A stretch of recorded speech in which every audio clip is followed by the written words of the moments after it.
एक मित्र ने मुझे एक वीडियो भेजा, इसमें एक बच्चे का, और वो बच्चा अपने स्कूल में कह रहा है कि पृथ्वी तो शेषनाग के फन पर है। तो उन मित्र ने कहा कि इसका आप क्या जवाब दें?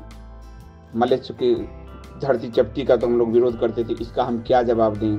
शेषनाग के फन पर बचा रहा है, बड़ा मजाक उड़ रहा है, इसको हम कैसे जवाब दें? तो समस्या ये है कि हमारे जो धर्म शास्त्र हैं उसको नहीं समझने के कारण ये दुविधा आ रही है, और जो स्वयं धर्म शास्त्र को समझ पाएंगे उनके समक्ष ये दुविधा नहीं रहेगी। अब कह क्या रहे हैं ये मैं आपको बताता हूँ। शेषनाग के सर पर विराजमान है, यानी शेषनाग विष्णु अवतार हैं। वो पृथ्वी को धारण किए हुए हैं। सारा पृथ्वी, विष्णु मतलब व्याप्ति, सब जगह जिनकी व्याप्ति है, पूरे ब्रह्मांड में जिनकी व्याप्ति है, इसलिए शेषनाग के फन पर उसको बताया गया कि ये तो पृथ्वी तो ब्रह्मांड में है, तो सब जगह जिसकी व्याप्ति है। हमारे शास्त्र के गूढ़ अर्थ होते हैं, सीधे शब्द लिया उसका अर्थ ले लिया तो नहीं समझ में आएगा, क्योंकि उनको, जो लोग पढ़े लिखे नहीं हैं, उनको भी धर्म का ज्ञान देना था।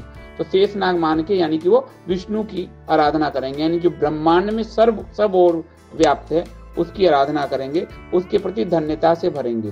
तो विष्णु का मतलब है जो सभी जगह व्याप्त है। शेषनाग विष्णु अवतार है। शेषनाग को ही लोग अनंत बोला गया, उनको अनंत, तो इसलिए उसका ये अर्थ है। अब इसको ऐसे लोगों ने सीधे सीधे अर्थ ले लिया तो उसमें तो गड़बड़ी होगी। तो उसके धर्म के गूढ़ अर्थ को लिया जाता है।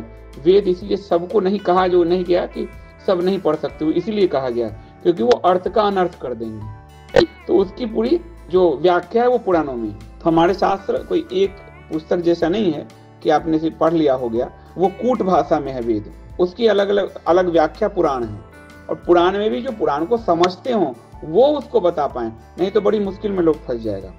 तो शेषनाग के फन पर हैं, इसका मतलब यह है कि वो कृतज्ञता हमें ज्ञापित करना है उस विष्णु के प्रति, उस सर्वव्याप्ति पर ब्रह्म के प्रति, पूरे ब्रह्मांड में समाया है, और जो पूरे ब्रह्मांड जिसके लिए एक गेंद के समान है, ये है उसका असली अर्थ।